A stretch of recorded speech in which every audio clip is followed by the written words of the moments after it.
Today on the podcast, we have our very own runner coach and Adidas sponsored Olympic marathon runner, Steph Davis. Steph competed at the 2020 Tokyo Olympic Games and has a mind-boggling marathon PB of 2:27. I'm so excited to get into the conversation. So welcome to the Runna Podcast, Steph. To kick things off, we would love to know, what is it that got you into running in the first place? So I started running when I was at school. But back then I was doing like a variety of sports, so just things for fun. But I moved to a new school and was kind of thrown into the deep end with a cross-country race. And I really didn't want to be last. So I worked really, really hard to kind of finish in a good position. Killed myself doing it, but really enjoyed it. And from there, I then asked my dad if I could go down to kind of a local running club, try it out a bit more. So I started going down to Victoria Park in Glasgow and did kind of their weekly track session at the time. So it was really fun, but I just did like one run session a week alongside like hockey, played that for my school, did some more running in the summer with the school, but on the track, so very different to what I do now. So yeah, it was just a bit mixed and just for fun. And then as I kind of got older, went to university, kind of had to make the decision between, or I didn't have to make the decision, I wanted to focus on one sport. And I chose then to join the uni running club rather than the hockey club. So that's kind of where I was then more exposed to like different types of training, I would say. And so you started off by not wanting to come last. Did you come last? No, I didn't. I actually came second. So either I had a hidden talent back then or everyone else was just terrible. Wow. And did you enjoy it? Yeah, I actually loved it after. I found it quite nerve-wracking and stressful during it and really hard, obviously, because running is hard.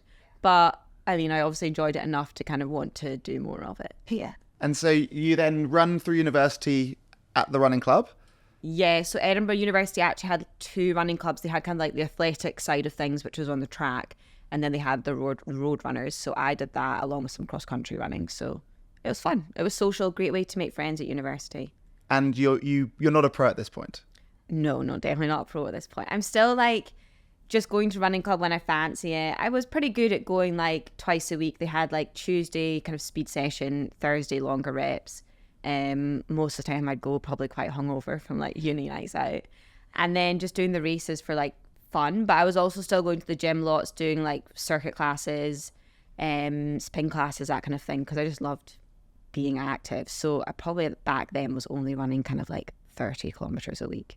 And was the motivation to be fast? Was the motivation to be happy, to be healthy, a bit of everything? Like, what was it that got you doing those runs a week?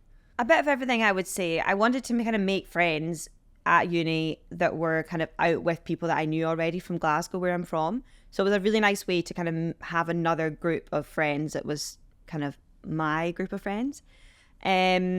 But I am competitive naturally, like that's the kind of person I am. So I was definitely always trying hard, but I just had fun with it. There was no pressure. I wasn't like worrying about PBs or hitting certain splits and sessions. Like I would literally just run. I mean, part of me wishes I could still be like that now. So at what point did it all switch in your head and you were like, I'm going to take this seriously, I can make a job of this? Like, at what point did you, stop wanting to come not last and wanting to become first?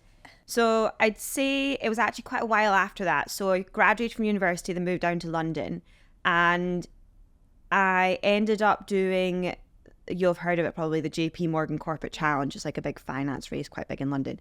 One of my colleagues that I was working with at the time kind of persuaded me to go down to that. But that wasn't when like I kind of wanted to go into professional running. That kind of more came when I ended up deciding to enter the Berlin Marathon ballot with a group of friends who just kind of persuaded me to. And even at that point, like I wasn't thinking pro running, I was thinking like one marathon and done. But I wanted to do one good marathon and really experience the proper training of it. So it just so happened that a coach kind of approached me and said, I'll help you if you want, because I was at this point a member of Clapham Chasers because I was training hard for these JP Morgan races. So I was taking that seriously. But only in the summer. And then the winter I would like hibernate. So so I took him up on this opportunity because I didn't know what I was doing with marathon training. I wanted someone who had a bit of expertise, and I absolutely loved it. So when I did Berlin and I finished in 2:41, so like was super happy with your that. first marathon? Yeah, I was super happy with that. And then that then gave me a championship time for London. So then it just felt like a good one to do given I was living in London. I didn't want to pass the opportunity. So I'd say after London is where kind of things started. And so how old were you when you did Berlin? God, let me do the maths. So I would have been 26. Okay. And so then was London the following season? Yeah, so Berlin was the autumn of 2018 and London was the spring of 2019. Okay. And so then how did London go? So then I ran 2:32 at London. Wow. So I was actually training just to run kind of sub 2:40. So I really surprised myself on that one. That's a really, really good accident. Whoops, I went too fast. Wow. And so you've now done 2:32 at London. Yeah. Then what happens? Well, then after that, kind of the natural progression then seems to feel like I want to go sub 2:30. And it just so happened at that point that the Olympic qualifying time was 2:29:30. Yeah. So the two kind of times kind of went hand in hand. I wasn't putting pressure on myself to necessarily make the Olympic team because I still felt like just a competitive club. And for context, at the time, you're working 3 days a week? Full time. Full time? Yeah. So I'm working full time at finance. Trained for Valencia, which was then December 2019, so same year as London. And that's probably when I was then first exposed to like things like injuries and niggles and kind of the ups and downs of running, because before that had been pretty seamless. And I was really nervous going into Valencia because I just didn't know what kind of shape I was in. So I decided though that sub 2:30 was still the goal, so I went with the 2:29:30 pacer for that race, and he didn't pace it very well, basically. You went too fast or too slow? Too fast. Ah. And I knew, obviously, you know all along, your watch is beeping at you, you know what pace you should be targeting, you know what pace you're going at. But I was in a group, so just decided to kind of commit and go with it. We got halfway and like loads of girls in the group were like cursing the pacer, which I guess I could have done too, but we went with it. We knew we were going too fast from 5K in. So then I just managed to stick with it, and I think in my second half I was like about a 1 second slower, so I was actually pretty consistent in my splits.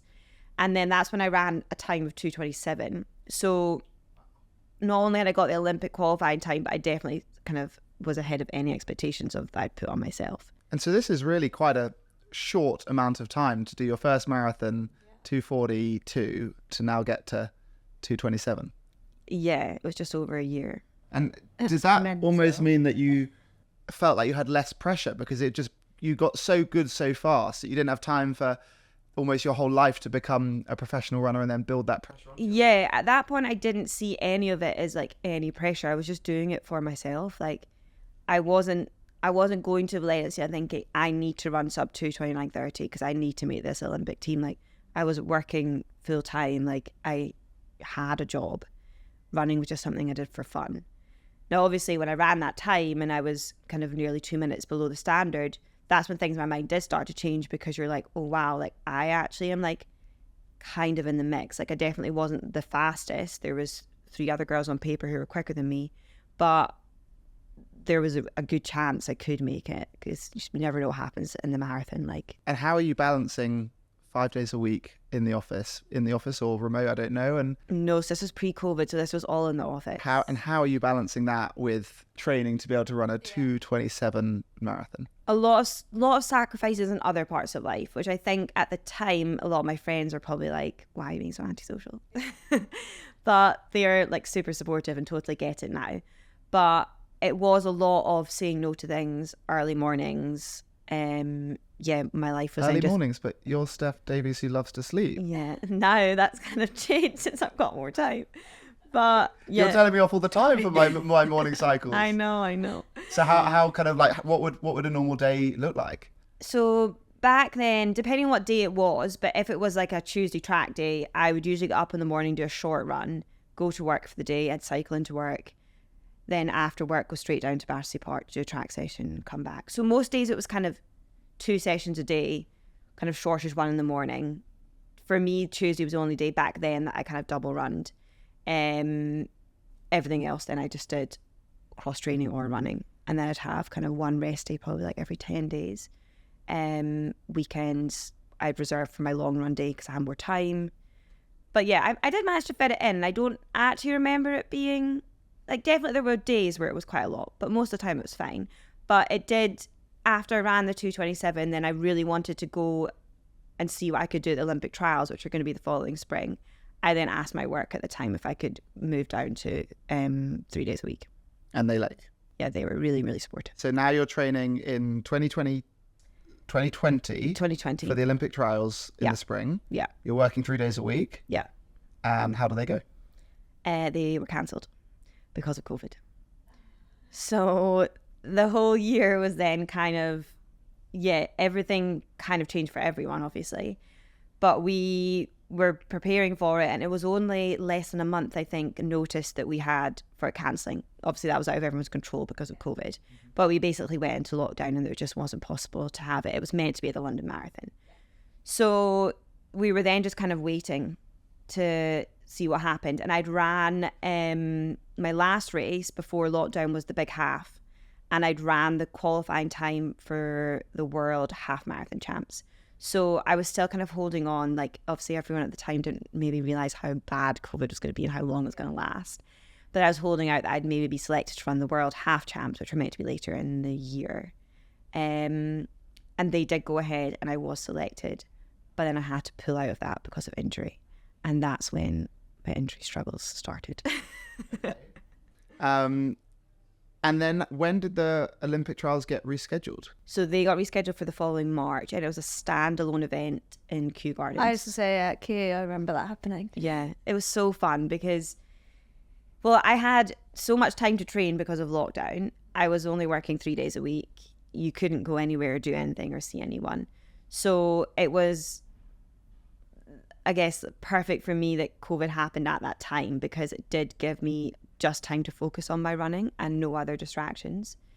And it was then really cool to run at Kew when there'd been no races for nearly a year.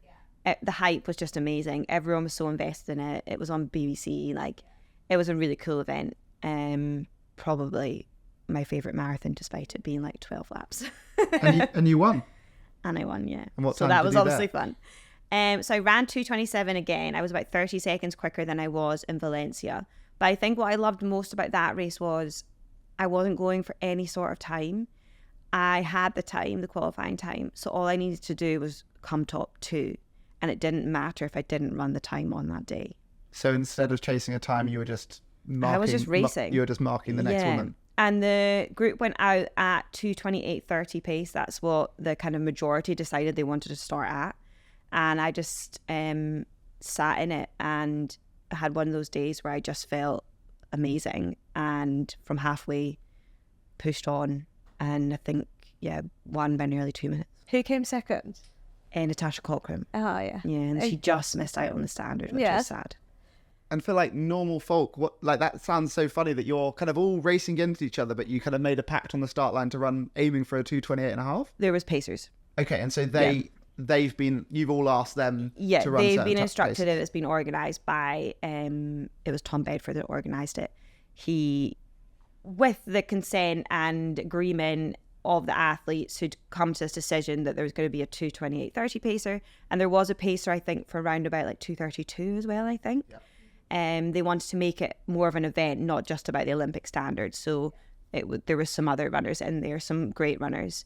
And I think a lot of people ran PBs on the day. And how many of you were running with that pacer almost in the mix? There must have been close to 10 of us at the start. And at what point did you kind of leave everyone behind? Around halfway. Okay. Yeah. And we basically got to take one person in with us, and that person was responsible for handing you your drinks. So I took in my coach, but my friend Nick Balker was pacing, I think, a 2:34 group. And he chose James, my husband, to come in and as his drink hander. So it was really fun then. Every time we came round, I would kind of see my coach, I would see James. James would obviously give me words of encouragement. Then Nick would come round behind, ask how I was doing. James would feed back to Nick. Nick would feed back to James what he thinks I should be doing. This is all happening like in the action, like in the moment. It was a really good buzz around it. And that was the first time where you knew you'd secured a Olympic place. Yeah, I'd to basically tick the boxes of what was required. How did that feel? And how do they call you up and say you have been selected? And so yeah, on the day, like I knew it was pretty certain given I'd done everything that was asked in the selection criteria, but you do then still want to have that official phone call, which I got a few days after. But it was just a really surreal moment because I didn't know how it was going to play out. A lot changed in the couple of weeks leading up to the race because there was 3 girls faster than me on paper, and none of them ended up making the trials due to injury. So part of it was down to a bit of luck there as well, but that's marathon running for you. Like you just, and that's why I always encourage people to go for it, because you just never know what's going to happen to other people that could then give you the opportunity. And you mentioned James cheering you on in Kew Gardens. How is having, so for context, I mean, I know Steph and James well. James is an incredible athlete himself. How have you find having him as your teammate along this kind of journey has helped, having someone supporting you, pushing you in your sessions out the door, and almost understanding someone being as crazy as probably all of us are in your corner? A huge help, because I think if you didn't get it and I was always having to like justify why I was going out for runs, it would be a lot harder. But I'm quite like a stressy person sometimes, and he's very chilled. So he balances me out really, really well. And during COVID, obviously he had nothing in his race diary to train for, so he could help me with all my sessions, which was a huge help. And to think he can keep up with Steph is demonstrates just how an amazing a runner he is. So okay, we've now qualified for the Olympics. How long is it from the day you find out you've qualified until you turn up to the start line of the Olympics? So the race was in March and then the Olympics was in August. So not a huge amount of time, but enough time. And then it was all kind of, the focus was on like, how are we preparing for the heat and the humidity, because the conditions were not great. And because I'd qualified, I then basically got like an exemption pass to be able to travel. And luckily James could come with me. So we went away to Mallorca to train for a month. But unfortunately, I spent most of that injured. So I was able to, luckily I'd taken my bike and I was able to do loads of cycling outside in the kind of middle of the day where it was really hot.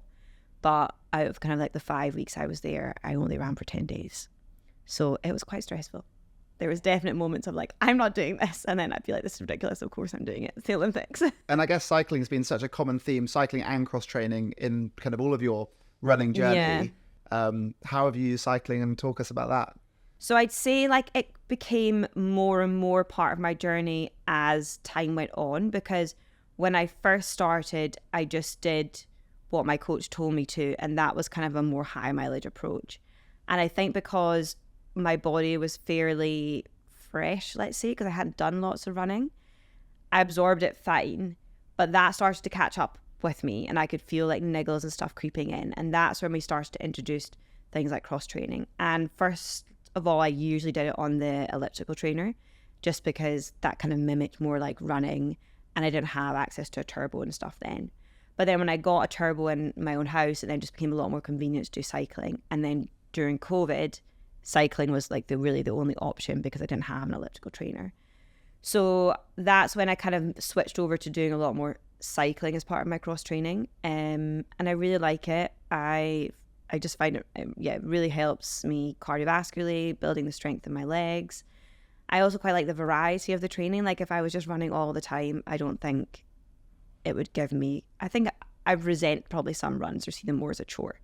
Whereas the mix of training is just a bit more fun, especially on the bike. Like when it's summer, you can go out with people and it's more sociable. So you don't need to convince me, being a big lover of my shocks cycling. me when I've had friends that are injured and they do just cross train and they literally can come back just as fit, if not fitter. Like it is mental. Yeah. And I don't know why we don't all do it a bit more. Yeah, it like saved me in my build to the Olympics because I genuinely think my overall fitness hadn't suffered too much. I did struggle more in the last like 8K of the marathon then compared to other marathons that I've done, just because I hadn't had the volume of long runs in that I needed.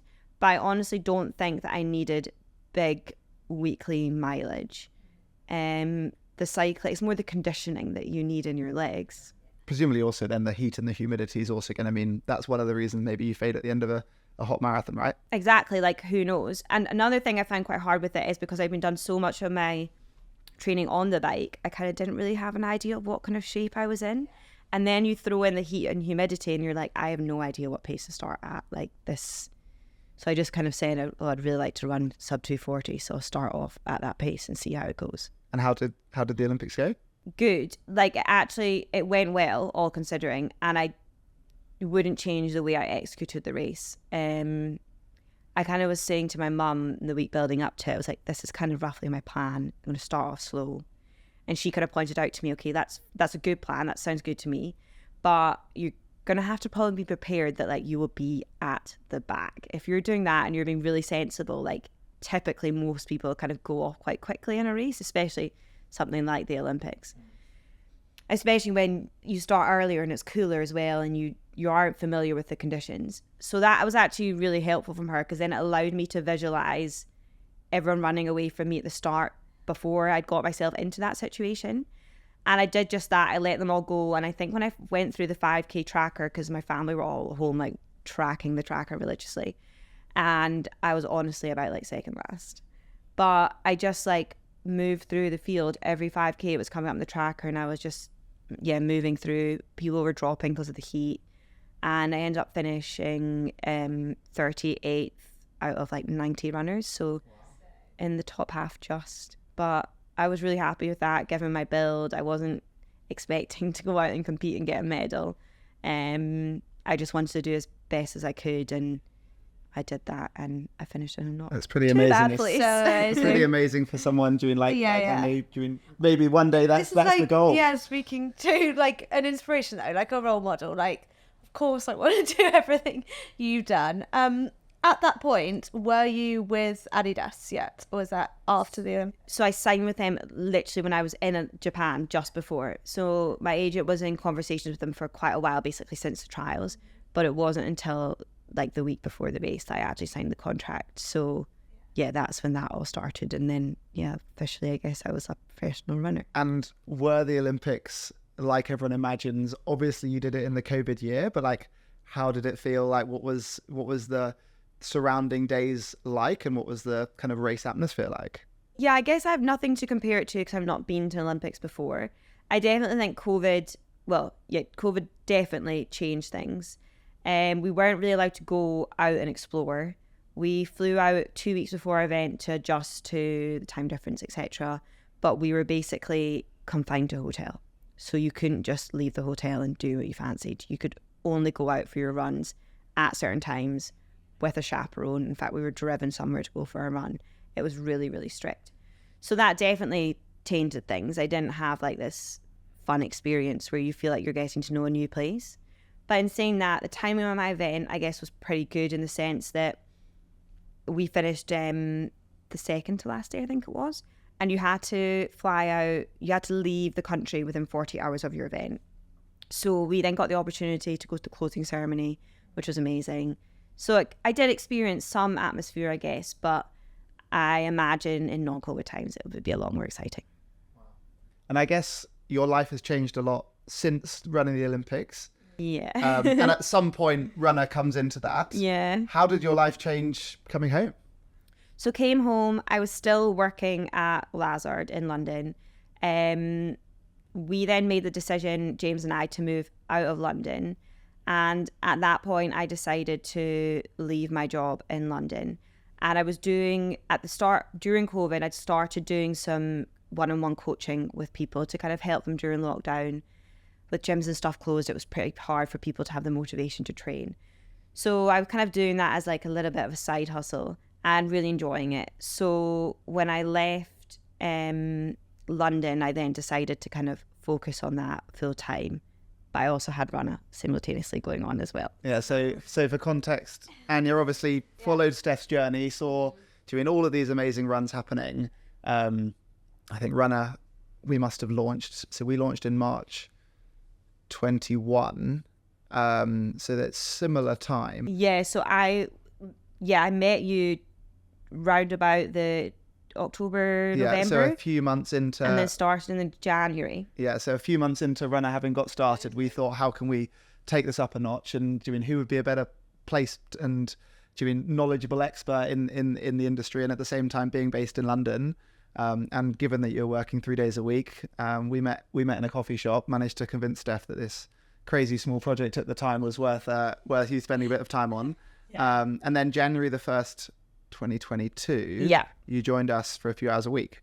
I did. So we started off just a couple of hours a week. So I had a full year in London working for Runna, but at that point we were still COVID kind of times. We didn't have the office here, but we did meet weekly at Megan's in Wandsworth to do work together. I remember the first time we met in Megan's, and Dom, business partner, decided, I'm up for an easy run. I'll come along for an easy run with Steph. Obviously, Steph's easy runs are slightly different to like what normal people do as an easy run. I looked at it on Strava the other day. We did 10K at 4:22 pace, which was like above tempo pace for Dom. That I remember we did that, and I think we needed to like round up to get to 10K, and we ditched Dom at like 9.6 at Megan's because he could not didn't fancy the extra bit.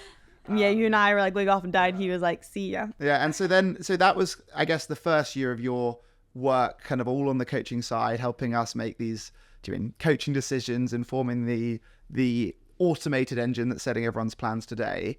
After the first year, that then evolved, and we kind of like took a bit more of your time. Yes. And all the while, like Runna's evolving around you. What's that kind of been like for you to observe Runna from day one and be kind of employee number 4 or 5? To now be a team of kind of 60 of us. Well, it's just mad, but amazing to see the progression and like how quickly it's gone. And I think for my role as well, it's seeing how behind the scenes things have changed from the coaching side as well, and how we've made it more streamlined, how we've now got the app, because when I first joined, we didn't have the app. It was PDFs that people downloaded. So it's just been so cool to see how it's changed and how quickly it's changed, and also just be so exciting to be part of it, knowing what else is to come as well. So I love my job at Runna. and I guess now it means that you're not working in finance. So because of Runna, I was able to kind of leave my job in finance. And it's funny because when I moved to London, my goal was never to work in finance long term. Like I just kind of fell into it, and I studied sports science at university. So sport has always been like something I've been so into and interested in. And to see how my life has changed and how my career's changed, and to actually end up doing something that means a lot to me, kind of accidentally, I guess. Like I didn't know I was going to get into coaching, but I just absolutely love it. Feels like a fairy tale story, kind of looking back. And maybe kind of like with all of that in mind, like what would you say is your like greatest running achievement? Well, qualifying for the Olympics is definitely, it was just like I wouldn't even say a dream come true, because it's not something that I dreamt of as a young age, because I just didn't see it as like a possibility. But I think what I've learned from running and even getting into coaching is like opportunities happen, and just to sometimes just go for it. And it sometimes feels like a risk. Like I had this secure job in finance 3 days a week, to then move to Leeds and kind of be working remotely, doing the coaching. It just, you just have to take these opportunities, especially if it just feels like the right thing. You spend a lot of time in your life working. You want it to be doing something you really enjoy. Yeah. And one kind of staple that's been a part of your running journey all this time, or supporting you, has been your turtle mascot. Is that right? Do you want to tell us about your turtle? He's not real. He is to me. He's called Freddy, and he does come everywhere. And You've met him a few times, haven't you? Well, some people might call him that. I haven't met Freddy. Did you not meet in America? If I did, I don't remember. Oh, well, he was there. And what is? He's just a turtle that comes a lot of places. Just good luck charm. So, but he's not alive. Technically, no. So, is he a teddy bear, or is he like? He is soft, yes. I'm just as confused as you. So he's not a teddy bear and he's not alive, but he is soft. I think I'd call him a teddy bear. So I think you guys would call him a teddy bear. Yeah, but obviously I would never offend him like that. And he came to the Olympics. Yeah, he came to the Olympics. Yeah, my roommate Jess Basicki got to meet him. Yeah. Nice. And he's No just, shame here. and he's just one of the small things that like have helped you get through Just comfort. everything. Yeah. All down to Freddy. Could you, if you could only take one to the start line of your next international marathon, are you taking Freddy the turtle or James, your husband? I'd have to take James. He would take Tom Trumps. You could. And would you be then very worried that you don't have your turtle with you? There would be some level of stress, yeah. The worst time was when I left him in a hotel room. And luckily I realised I could feel this, like, something is missing. There was like a hole in my heart. This was in Valencia when we went to the 10K, and I was like, James, I've left Freddy upstairs. So we got to like run back in and get him, and all was fine. He was there safe. Gosh. Do you have any mascots? Any good luck charms? No, not really. Like all my jewelry that I keep on me. And you'll run in all your jewellery? Yeah, like this necklace is my marathon PB on the back. This bracelet says "Run fearlessly" on it. But that's surely Little extra, things that's like like the 1% that's weighing you down.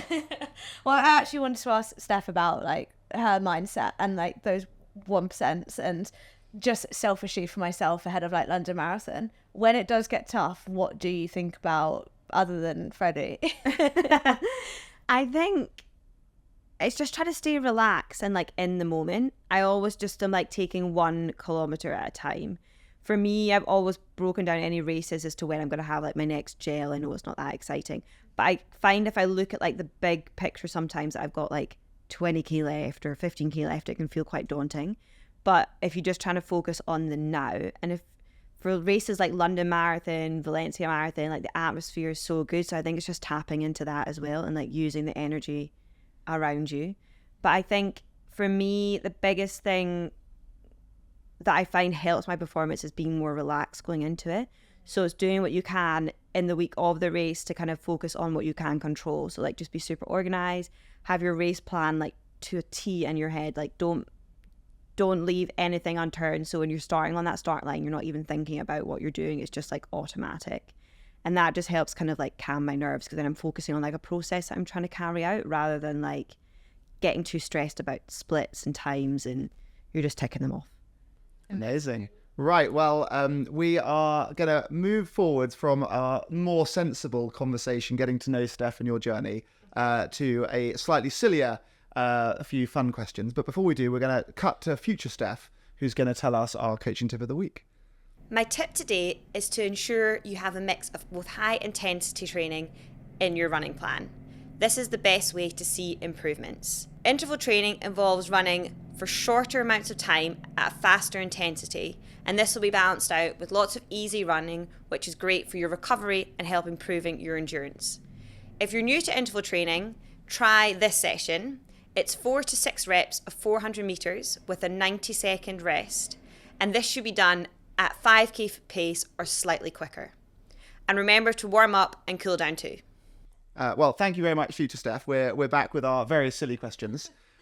So to start with, do you want to go for the first one, Anya? Yeah. Yes. Okay. You can answer this as well if you like. Would you rather run a marathon in high heels or an ultra marathon barefoot? And let's say it's 100-kilometer ultra barefoot. Oh, surely high heels are the same as some of the new carbon shoes, yeah? I know. Not too dissimilar. I think I'm going to say the ultra and barefoot. You're doing an ultra?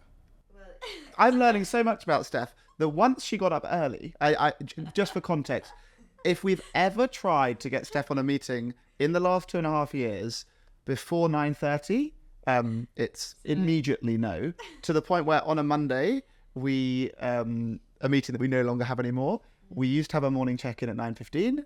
On a Monday, we had to push it back because Steph refused. So she's already confessed to early mornings. And then the other one thing I thought would never change about Steph was she should. That's so important for recovery. The other one thing was that you'd never ever run an ultramarathon. And here you are, you'd rather an ultramarathon than I just think the sound of heels is so painful. I presume we're talking like big high heels. We're not just talking like a wee wedge. And are we in barefoot shoes or are we barefoot? No, you're barefoot. You're barefoot. You definitely choose that. Well, I've done an ultramarathon in barefoot, but 50k, Have you? not in barefoot sandals. I've done very 50k in basically fancy flip-flops. You must have done You the flip-flops. choose to do that. But like actual flip-flops. I did choose to do it. I'm not like a robot following what my programmers told me. Because I find barefoot shoes fascinating because you thought that was a good idea. Did you like them? Well, I did a lot of barefoot running, particularly when I was doing a lot of one-on-one coaching. It would be an opportunity for me to make was my a trend feet at and the time. calves. It wasn't because it was a trend at the time. It was because I thought it was a great way to make my calves, my feet strong. And I would often do that with some of my slower clients. And anyway, I was pacing one of my clients to do a half marathon PB at 9:30. Not PB, sorry, half marathon at 9:30, and they were running easy. And I was also joining someone for one of their legs of their David Goggins 4 miles every 4 hours. So at like 5 a.m. I'm running 4 miles. I then run with them for a bit, run all the way to the start line this half marathon, pace this person. So this was an ultra that a homemade ultra. I ran 50k barefoot. But this one is going to be like traily and stuff. I'm going to go with, I mean, I'm not versed in high heels, as you're obviously surprised to hear. I think a marathon in high heels seems less bad than 100k barefoot. They both sound horrific. Calves. Your calves and high heels would be Does it absolutely not mean that you're... On a night out, I've definitely done like 40k steps, like in high heels though. Right, so you're barefoot, Steph. Yeah. 100k barefoot, Steph. If we get 3 likes on this podcast, Steph will then do the challenge. Nice. Right, shall I go for the next one? Would you rather run a marathon with a swarm of bees chasing you from start to finish, or in a torrential downpour? Torrential downpour. I don't even think that is Wouldn't anything to think about. Wouldn't you just run a bit faster to get away from the bees? No, I'd be running in circles or something. I'd be terrified. What about you? I quite like running in the rain. I thought you were about to say I like running away from bees. No, on my Duke of Edinburgh, I got stung by like so many bees, and it really has haunted me. Yeah. Wow. Okay, right. I'm going to go for the next one because did the marathon the weekend, and one of the things they were handing out at the aid stations was crackers. Okay. Which is such a bad idea. So the Paris Marathon had crackers, it had gingerbread men, and fruit. It's Like, so no dry. no gels, like real food. You think they'd even do like gummy sweets rather than So dry crackers? They had lots of water stations, so I kind of got my water from them and I carried my gels with me. Anyway, you're on the start line of a marathon. Yeah. Start line of your Olympics, and you're at the Olympics in 5 years' time. Steph, you're at the Olympics. You're both on the start line together, and you can only have crackers or pickles. What are you having? And that's your fuel throughout the whole race. That's your marathon fuel. And you also have to fuel. You're not allowed to just... Crackers. Crackers has to be. Crackers. And it's a really hot marathon through Dubai. You just add that bit on the end. Well, I know. I think I just need carbs. Crackers, yeah. Yeah. You just have to take them in like really small. Pickles, I Yeah. think I'd chunder. I like pickles. Like, I do too, but But you like need- not when I'm running. Well, I you don't know. Have you ever had a pickle when you're running? No. Let's see. It might be the thing you need. I'm thinking like salted crackers, and it'll be like That's replace my sodium. Yeah, carbs.